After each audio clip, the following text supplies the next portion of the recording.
where I play, as long as I go number one in the draft.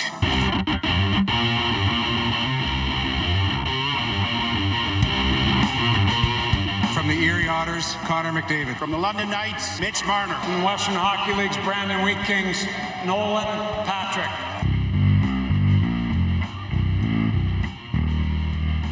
This is Tracking the Draft with Craig Button. He checks an enormous amount of boxes. Nobody in this draft did more with less. I absolutely love him. It's not his skills that anybody's concerned about, it's that playing attitude. And quite frankly, it's really poor. Speeding towards the future of the NHL. From the U.S. Development Program, Jacob Truba. From Färjestad of the Swedish Elite League, Jonas Brody.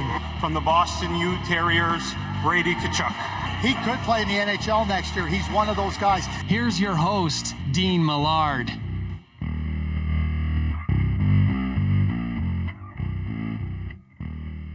Hello there, and welcome to episode 16 of season 2 of Tracking the Draft with Craig Button.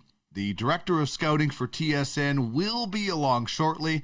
My name is Dean Millard, and this is where the stars of tomorrow are discovered and discuss. And we also talk about other things than just players. We are going to discuss today what Craig's scouting plan is for the rest of the season as he puts together the Craigslist with travel restrictions. We're going to talk about how scouts don't always they do notice the bad plays, but they also notice the subtle plays and just how to pick out those subtle plays. By the way, we are going to do Craig's Counsel next week, story time and scouting tips. So if you're interested in scouting and you have a question, we'll tell you how to email it to us in just a little bit. Or if you want to hear some great stories, you have a question about a story or a particular player maybe, shoot them our way.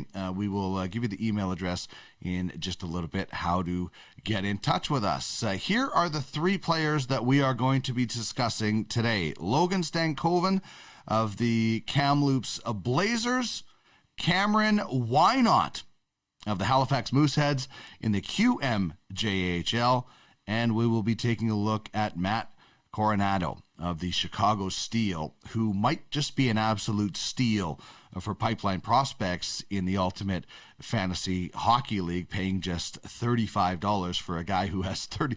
He's paying less per goal this year with Matt Coronado, who has a lot of goals. We'll tell you all about it as we go. We're also going to discuss the Buffalo Sabres making a coaching change and letting Ralph Krueger go. I'm totally surprised. I'm shocked. I thought Ralph Krueger was going to do a really good job from all the talk that I had heard here in Edmonton from the players and what I saw in him turning around the Oilers. Obviously, he did some good work at the World Cup, but I'll ask Craig about that and find out kind of what his thoughts are on that situation. Craig joins us courtesy of the UFFS hotline. It is the most realistic, highest stakes fantasy platform out there. And you can become a scout, scouting real world players and then having them auctioned or selling them directly, depending on when you pick them up, to franchises in the league. So just like Craig scouts these players, you could be scouting real world players, making some money, and maybe joining an affiliate. Who knows? We'll see. In this, you own the game. So get in the game where you own the game. Check it out, uffsports.com. Brand new website is coming. You would be scouting these players, listing them. They become NFTs on the Zilliqa blockchain, and boom, this thing is growing so much. And we thank Craig Button for being a part of high-level scouting in the Ultimate Fantasy Hockey League, of which my wife, Trish Millard, is the owner. All right, let's get into it right now with Mr. Craig Button.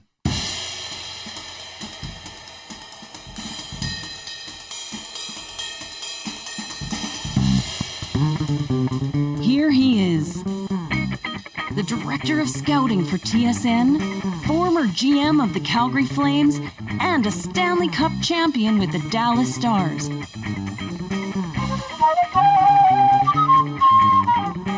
Plus, he's a sharp-dressed man with a heart of gold and a passion to match it. Craig Button.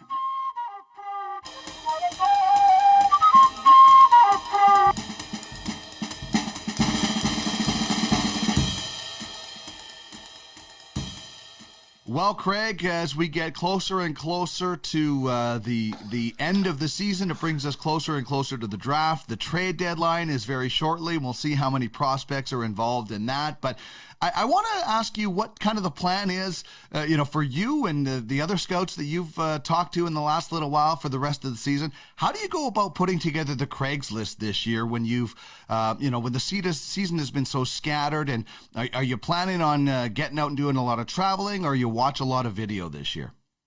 Well, you're limited to how much travel you can do, Dean, number one. So that's the same thing the NHL scouts have. Obviously, there's an opportunity to go and watch some games live, but there really isn't the opportunity to travel and to move about. And keep in mind as well is that the opportunity to go in rinks isn't as wide open as it once was. So there's a lot more scouting via video.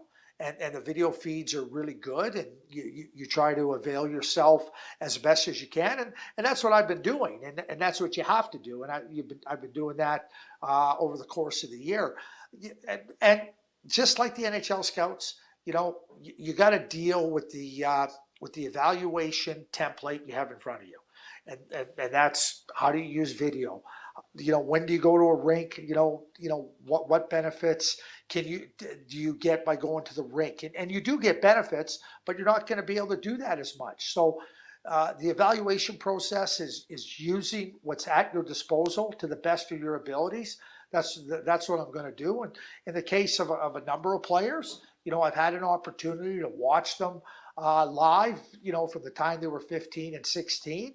But, now you miss the part, where you watch the different intervals of time and see, where they developed, how much they've progressed in their game, how much maybe they haven't progressed. And then you weigh that all together. But, what I'm doing is exactly what the NHL scouts are doing. And, there's no other way to do it. I mean, you can throw your arms up and say, oh, okay, it's not the way I'm used to doing it, but you got to find a different way to do it. And certainly, my list will be reflective of the information I can gather from not only my previous live viewings, but from my viewings that I've been able to do on video. And when you're watching players, we all recognize the guy that undresses three people and goes top shelf for a beautiful goal, or the 5-star giveaway, serving up the pizza pie up the middle, as Jason Strudwick likes to call it. So we can all recognize those good and bad plays. But what is it? How is it important, and how do you watch for those subtle plays, those little things in a player's game that maybe go unnoticed by an untrained eye? Is that just super concentration? Are you focused in on one player all the time? What's your your solution for that? Yeah, I don't go in with one general, I'm going to just watch a player. Sometimes you're just watching the game and you're watching to see, how the flow of the game works and, how a player is fitting into that flow of the game. And other times you just, that player's coming out and you really want to zero in on them. And so you do that. One of the things, and you use the word subtle, and I'll give you an example that I think that you have to be really aware of. So let's just use, I'm not going to use a name, I'm going to say a really good scoring winger, a really talented offensive player that plays on the wing. So, you're watching him play and you can go to the game and you can, at the end of the game, you can say, oh, geez, he had 1 assist, he only had 2 shots on goal. But what you have to be able, and this is where I use the word translate. And this is where it's really becomes, if you see that player breaking to the right areas, but he doesn't have players that can get him the puck, and you start to say, wait a sec, he's reading the play right, he knows where to go to receive a puck, he gets himself open, and as you start to look at the abilities and try to project it, you say, well, when he gets with better players, he's going to get the puck. Conversely, a player that's going to the wrong places all the time, it doesn't matter how good the players are or aren't, he's never going to be in the right spot to get the puck. So it doesn't matter how fast he skates or how hard he shoots, he's going to be limited. So those are things that you look at, like, how the pass is delivered. Is the pass delivered on time? A good scoring winger, if he gets the puck in the right spot, and, not every pass is going to be perfect, but if he's not getting the puck at the right times or in the right spots, that, and you can say, yeah, he didn't score tonight, but he might have done everything you want to see from an offensive player, but certain things out of his control. If you're going to just look at the score sheet and say he didn't score, therefore he's not very good, I think that's where a lot of mistakes can be made. Now, obviously, we're talking about good players, and good players find a way to get on the score sheet. But that's just one example of things you look for. Defensemen, like anticipating the play. So the puck might be down in the corner, but like, where's that defenseman moving? Is he moving into an area where, he doesn't realize that he's vulnerable up the middle of the ice or behind him? So, or is he taking a little step and saying, hey, you're not going to be able to make this play here because I'm reading what you're trying to do? Those are all things that you might not be able to capture on video that become important elements of evaluation, in my view, Dean. All right, let's get to the first player we are going to discuss today, and it's Logan Stankoven, a forward with the Kamloops Blazers in the WHL. Daltac Scouting Services picked him up for $520 in our auction. He actually went for $525, but the scouting service that wanted him didn't have that money, so the next team got him. The other scout got fined. But I remember at one point, Craig, he was really hyped as a special player, maybe top 5, maybe top 10, but now a lot of rankings have him late first round, early second round. Is there any kind of reason, do you think, for his drop in some of the rankings? And did you have him really high and have him a little bit lower now as well? Well, number one, I don't know what other people are evaluating, so where they list them or why they list them there, I really have no comment on it because I don't know. Here's what I'll say about Logan. You asked me earlier about scouting. So you go and watch a game. When you start watching younger players and you don't have a real good feel or a real good background on them, you start watching the game just overall, and you just try to watch the game. Okay, where's the puck? Because there's one puck on the ice, and so you start watching the game. You start seeing, and then something starts to happen. Somebody keeps showing up around that puck or with the puck all the time, and then you start to go, wait a second, that's the guy I need to watch, and that is who I just described with Logan Stankoven. So all I know is that from the first time I've watched him and every time since. He's got the puck. He's about to get the puck. He's dangerous with the puck. He's getting a scoring chance. He's creating a scoring chance. He's got a great brain in terms of the game. And as the late, great Claude Ruel told me many years ago when I first started scouting, he says, Craig, watch the guy with the puck. Usually that's the good player. Well, Logan Stankoven's that guy with the puck. So if you want to ask me what you're going to hear about Logan Stankoven, I'm going to tell you what you're going to hear. Oh, he's undersized. Mm-hmm. Oh, okay. Yeah, okay. So again, I can look at the height and tell you, yeah, he's only this height. Oh, he might not be the fastest player. Yeah. Okay. So those are the things that are known. But then I start to look at all the other qualities. Great brain, great hockey sense, quick, agile, able to speed up or slow down, which really keeps defenders on their heels. Plays inside the dots, plays hard, can shoot the puck, gets open at the right times, doesn't get himself involved in unnecessary battles where he doesn't have an advantage. So what Logan Stankoven does is beat you up with his brain, and then he's got the skill to take over. I see a really good NHL player. I see a player that has a chance to be really good. And, you put him in the right spots with the right players, he could be Alex DeBrincat. That's who he could be. So where did Alex DeBrincat go? Second round? All he did was score 50 goals and have the puck all night long.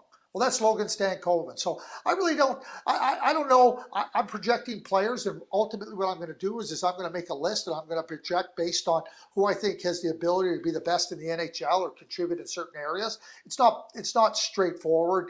Third guy's better than the fourth guy. I've talked about this a lot of times, but again, I'm just going to tell you what you're going to hear. Undersized, let me be straightforward. All the BS that goes in with the mistakes that will follow. Yeah, the scouting with a tape measure-itis that some scouts get afflicted with, and I know you don't. Do you think he projects as more of a goal scorer, or do you think there's a balance between goal scoring and playmaking? His big year in Kamloops, he did have almost 30 goals, but what do you think he projects to be down the road? So, Dean, let me ask you this question, okay? Mm-hmm. Logan Stankoven is a 16-year-old player entering the Western Hockey League, okay? Scored 29 goals. Go through the Western Hockey League and ask and look at how many players overall scored 29 goals. Right. He did it as a 16-year-old. As a 16-year-old player. This kid's a good young player, okay? So what I see him as is when I use Alex DeBrincat can score as well as he can make a play. And I think Logan Stankoven is very similar. Yeah, DeBrincat, one of the reasons the Hawks are doing as well. All right, let's get to Cameron Whynot, a defenseman out of Halifax in the QMJHL, and Ruby ISS Scouting grabbed him for $60. We mentioned Stankoven earlier, $520. Depending on his draft, that could impact that scouting service as a loss, but Cameron Whynot for $60 looks like could be a bit of a steal. He has already doubled his point production from his rookie season in Halifax. What progress do you see and have you seen in his development path? Big progress, and again, I think a lot of it just came with maturity and confidence, and just growing into his game. Cameron has high IQ in playing the game. Great poise with the puck, really good skater, gets the puck to the right areas at the right times. Doesn't matter where he is on the ice. The puck gets moving. The puck ends up in the spots where you either get out of trouble or you can start to take advantage and apply pressure offensively. The style of player that I would say he reminds me of a lot is TJ Brody. Real smooth, real effortless in terms of, okay, that 12-foot pass, it's coming right to you at the perfect time, and away we go. He's not going to panic defensively. He's not going to overpower you physically because that's not his game. But he's going to take the puck off you. He's going to be in good position.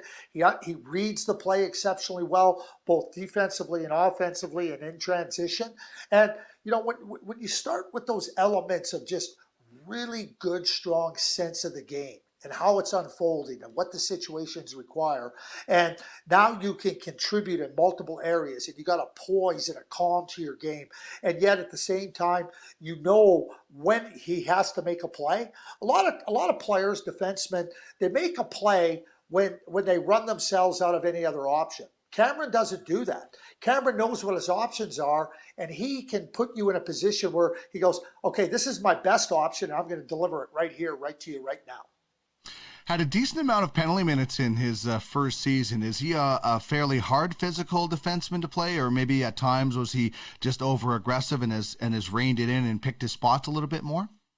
I would say neither. He's not an overly aggressive player. I don't think physical aggressiveness is his game. I think what happened to Cameron with all those penalty minutes in his rookie year was he was a defenseman that got himself in the right positions but got overpowered physically. So now you're trying to hang on, you're trying to hold, you're trying to hook, you're getting yourself in interference positions, right? And that just becomes because he wasn't strong enough, he wasn't physical enough. And, again, all developmental, all things that as you get stronger, you can hold your space a little bit better, you can rub a guy out a little bit better, and that strength comes all the way from your body with leverage through your core into your upper body, all those things that are part of physical development. So to me, it had nothing to do with his with aggressiveness, or it just had to do with where he was at. And when you're in the right spots and you want to get yourself into those right spots, sometimes at younger ages you get overwhelmed. And I think that was as much of a case for Cameron as anything. All right, well, Craig joins us courtesy of the UFFS hotline. Scouting is a huge part of the platform, and it is the lifeblood of franchises in the ultimate fantasy hockey league. Any free agent, any prospect goes through a scout, so you can get in the game where you own the game and start putting your scouting talent to good use. Become an independent scout or form a partnership with an existing franchise. Reach out for more information at UFH League on Twitter. And Craig, I'm going to throw a bit of a UFHL themed question in our league. The scouts and the teams bid on their players. So my question for you as a scout, if you were to get the choice of a top 5 pick for $1,000, or anybody after round 2 and beyond, so 3 and beyond, 10 players for $100 each, what would your preference be? Well, unless it's a Connor McDavid or an Austin Matthews or a Mario Lemieux or a player like that, right at the top of the list, because top five, one is different than five in any of those drafts. So unless you can tell me I got a number one pick and it's Austin Matthews or Connor McDavid, one of those elite players, give me the 10 players for the same amount of money. You look at the NHL scoring list. I mean, look at Brad Marchand. Yep, third round pick. Look at Braden Point, third round draft pick. There's lots of players that have come after the second round that are really high producing that get overlooked, or maybe overlooked might be the wrong term, but they get assessed in different ways that may not reflect their full potential once they get to the NHL. And that's why I would take, for the same amount of money, I would take the 10 players over the one. Because you know what? If you want to put all your eggs in one basket, what I need is really simple. Here's what I need. I need a guarantee that it's McDavid or Matthews. If I don't have that guarantee, give me the 10. All right, that's interesting. I would go the other way. I look at a guy like Cale Makar, and I would definitely take a guy like that inside the top five over the potential. And that's the beauty of our league and different scouts, and even within our organization, people differ, and you work it out just like you would in an NHL organization, because you have to come to some sort of unity as an organization. But it's different strokes for different folks, and that's why it's not one package and robot scouting, right, Craig? Well, you're exactly right, and you make a great point about, that's how you work it out in the NHL. It's like, okay, what are your thoughts? What are my thoughts? And then you try to weigh out, okay, what's our best course of action? What's our best path? But like, if I told you you'd get John Klingberg in the third round and Braden Point in the third round as opposed to Cale Makar, tell me what you would want. Yeah. If we could only scout with crystal balls, right, Craig? Well, that's why. But I'm just saying, like, but when you put all your eggs in one basket, to me, you need guarantees. Mm-hmm. Well, and the good thing about us is we have 6 baskets in the first round. So, we can take different players. And then when those guys that want those players from rounds 3 to 7, they're not going to be $100 when they get them from us. They're going to be much more because we paid for them. And that's the beauty of it. All right, let's get to Matt Coronado now. And this is a left winger with Chicago of the USHL. Pipeline Prospects grabbed this guy for $35. That, I think, is going to be a pretty big steal and a pretty good profit, Craig. And I look at his numbers in Chicago, 36 goals in 39 games, 31 assists to boot. I don't know how he is not ranked higher than some people have him in the back half of round one. I looked at 8 different rankings, and the average was 29. I have a feeling this guy is going to go a little bit higher than that with those numbers, but what do you think, Craig? Well, I mean, he's a very talented player, and you look at talent, offensively talented players. Like who doesn't want those players? You can find checkers and energy players in a lot of different parts of the draft, after in the mid rounds. Somebody that has skill and has a real great ability to get his skill in the game in many different ways. Those types of players, they're not common. They're hard to find. So. You look at a player, and I don't think Matt is like Brendan Gallagher, but like Brendan Gallagher was a mid-round draft pick. But when you watch Gallagher play junior, he had a hunger, he had a nose, he had the sense in the field. He just needed to physically mature, and he certainly has into a real good player. So who doesn't want Brendan Gallagher? Connor Garland, who plays with the Arizona Coyotes, another player. All he did was produce points, and he ends up, I don't know, 4th or 5th round draft pick to the Arizona Coyotes. So when I look at Matt Coronado and I see a player that's smart and gifted and hungry and makes plays and is a dangerous player, and I start to look and say, well, geez, when he gets with better players and he has all that skill, why you want to wait? Okay, when you wait on players like Matt Coronado, here's how I feel. What you're really banking on is other teams, if you like them, you're banking on other teams to make a mistake.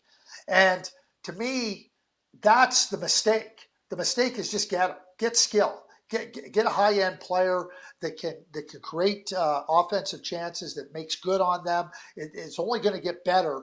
And to me, that's Matt Coronado in a T. So if you don't want to rate him high, that's okay. You're not going to get him. All I know is that a player like that is of great interest to me. You know what it reminds me of a little bit, Craig, is a story that you've told a couple of times, and maybe I'll get you to reiterate it for maybe our new listeners and viewers, but about a guy who all he ever did was score 50 goals in the NHL, Mike Bossy, and the discussion in his draft. And that's what this kind of, and I'm not saying that this player is going to be Mike Bossy, but it's similar sounding when you're talking about this player versus this player. Well, I mean, Mike Bossy, he was a prolific goal scorer, and all he does is score. Ken Holland, the current president and general manager of the Edmonton Oilers, I mean, there was a player in the draft a couple of years ago, and he said his scouts were saying all he does is score, and Ken said, well, at the end of the night, they have the scoreboard up there, and the team that gets more goals ends up with a win and 2 points. So tell me more about all this guy does is score. Right, like and like Mike Bossy, Mike Bossy retired after he realized he couldn't perform anymore at the same level because of his back. I mean, it was physical issues. He scored 39 goals every other year in the NHL. He'd scored 50 or more. One of the best goal scorers ever. So you can find every little thing wrong with a player. You can say, oh, this guy doesn't have this or that. The next perfect player I see will be the first one because they don't exist. So what does a player do? What are his attributes? How do you think he can translate? How do you help him develop those things? How willing is he to develop those things and get after him? So when I talk about Matt Coronado, go ahead. Logan Stankoven, oh yeah, he's not big enough. He's not tall enough. Okay, good. So in a couple of years' time, we'll be talking about how did they get so-and-so at this point in the draft? How did they get so-and-so at this point in the draft? And on it goes. And Dean, to my dying day, I'm going to be able to say the same exact things. Because the one thing I've learned is nobody learns. Now, I shouldn't say nobody learns. People overall don't learn. Yeah, not enough of it as well. So when we talk about Matt Coronado, he is heading to Harvard next year. So I wonder how much, maybe not necessarily Harvard, but just programs in general, how much would that factor where he's playing or going to be playing for you if you were drafting him? Going to Harvard, and he plays at Chicago, which we've talked about is just a terrific program. But how much does that factor in for your draft prep, where a player is going to be playing next year? Well, part of it is development, and I'm always looking at it as long-term development and the environment that the player is going to be in. And the vast majority of them are really good. So if we want to look at Harvard, well, he's going to play for Ted Donato. Ted Donato does a great job of developing players. And you know what? He needs the time, the actual time to just grow into his game, to physically, mentally, and emotionally mature. And he's got a great coach there, somebody that can really guide him along on and off the ice. I mean, it's a perfect situation for Matt Coronado going to Harvard University. It's a great opportunity for him. Awesome. And I can tell you this, there are very few places that you would be leery of a player going to that you would say, oh, and let me tell you, there's players that you're drafting, like from junior hockey, and you go, yeah, okay, well, if he goes back there, how much more development is he going to get? So, that concern, it's not just about a player going to university, it's also where a player's coming from, and is he in an environment that will allow him to grow? Because there's some places that aren't very good, Dean. Doesn't mean the player isn't good, but those are considerations you have to take into play. But with Matt Coronado going to Harvard, I mean, it's a great spot for him, and it's to have Ted Donato there, phenomenal. Just like in the NHL, Craig, not all development is equal. Lots of NHL teams get great prospects, but don't develop them. And same thing with, development programs as well. And I just want to ask you really quickly about developments in the NHL today. Ralph Kruger being fired in Buffalo. I got to watch him here. I thought he was a great communicator. The players I talked to absolutely loved playing for him. We saw him in the World Cup. But why didn't it work in Buffalo, do you think? Well, I mean, there's probably a whole host of reasons, but when you go to consider replacing a coach, you're watching how the team plays, And it's a coach's domain to instill a system of team play that not only gives the team the best opportunity to perform to the best of their capabilities, but it's also watching players. Are they able to play to the best of their abilities? They go hand in hand.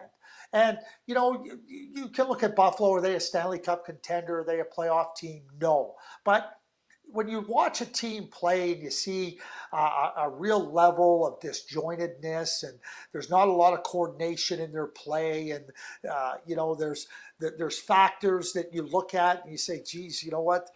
Why are we doing these things? Why do these types of mistakes continuously show up within our team? Where are the players at in terms of their ability to play in an environment and in a system that brings out the best in them? That's all under the domain of the coach. And so when I watch the Buffalo Sabres, and I'll give you, and as soon as I finish with this, I see a team that certainly you have to look to the coach as responsible for where they find themselves. It wasn't good enough, it wasn't strong enough, and it didn't show any signs of improving. General managers, owners, they'll be patient to an extent, but when you see the same things, and remember, a lot of you're talking to the coach all the time. The communication that goes on. It doesn't mean that the coach isn't working hard and trying to find solutions, but it shows up. And at some point in time, you have to say, listen, we need a different coach. We need a different approach in here. And what I'll use as an example with talent and with a team. Colorado Avalanche, when they hired Jared Bednar, he went in there, and it was a tough spot coming in there after Patrick Waugh had left and Joe Sakic put him in. And the Colorado Avalanche in that 2016-17 season were not very good. But when you watch the Colorado Avalanche play, you didn't look at the team and go, there wasn't a coordinated effort in there. There wasn't things happening with the team that you said, geez, that's under the coaching hand. And the things that a coach can influence is, okay, we're going to play together. We're going to play with an approach. We might not be good enough to get on the right side of the score because we don't have enough talent, but the process is right and the way we're playing is right. So when I watch Jared Bednar, and I had the benefit of watching Jared Bednar, be very successful at leagues lower than him, I was really happy when Joe Sakic kept him because it showed to me that Joe Sakic, number one, was really good at understanding, okay, we got to get more talent here and we'll become a better team, and that his coach was really good. So to me, watching the Buffalo Sabres under Ralph, didn't see very much of that. And that's when you have to look and make a change. Yeah, and the Buffalo Sabres will hope they get the same success that the Calgary Flames have received since Daryl Sutter took over, and I think Jakob Markstrom certainly plays a hand in that as well. Great stuff, as always, Craig. Thank you so much for your time, your passion, and your knowledge, and we'll chat next week. We will, Dean. Thank you. This is a serious message. Craig Button joins us on the Ultimate Franchise Fantasy Sports Hotline. Become a scout and make money while providing prospects to the Ultimate Franchise Hockey League. What you talking about, mister? Pay that man his money. I'm your huckleberry. Check out the details at www.uffsports.com. It's serious. I like it a lot. I said we got a winner. UFFS. You own the game.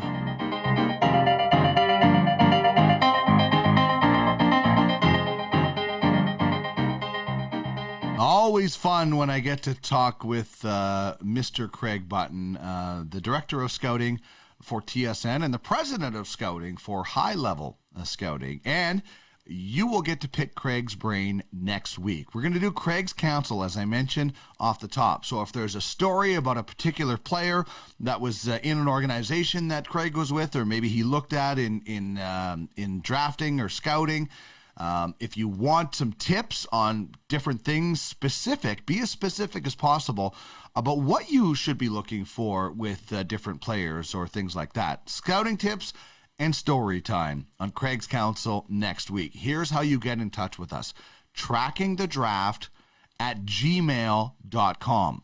Hit us up, trackingthedraft @gmail.com, and we will add those questions to the list of questions that we've already received throughout the year. So love to hear from you. I can't wait to hear some more stories from Craig for sure. I hope you enjoyed the show. If you did, please subscribe, leave us a review, let us know what you think. If you're watching on the Ultimate Fantasy Sports Network, just hit that subscribe and notification bell, and you will get something every time we produce something here on UFSN. We want to be your one-stop fantasy sports shop. So make sure you subscribe where you're watching here on YouTube. You can also see it streaming on our UFFS social media channels. And if you're listening, thank you very much. Please hit that subscribe. Leave us a review as well. By the way, you can find past episodes of Tracking the Draft at Podcast Alley. Check it out at podcastalley.ca. And make sure you are subscribed to the Ultimate Fantasy Sports Network YouTube channel. We got a lot of great stuff coming there.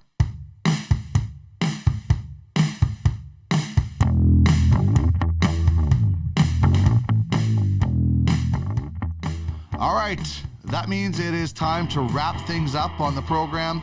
Thank you, of course, to Craig Button, the Director of Scouting at TSN, former GM in the NHL and Stanley Cup champion, for his passion, knowledge, and his time. And thank you, the listener and the viewer, for downloading and watching this show. This has been Tracking the Draft with Craig Button, where the stars of tomorrow are discovered and discussed. My name is Dean Millard.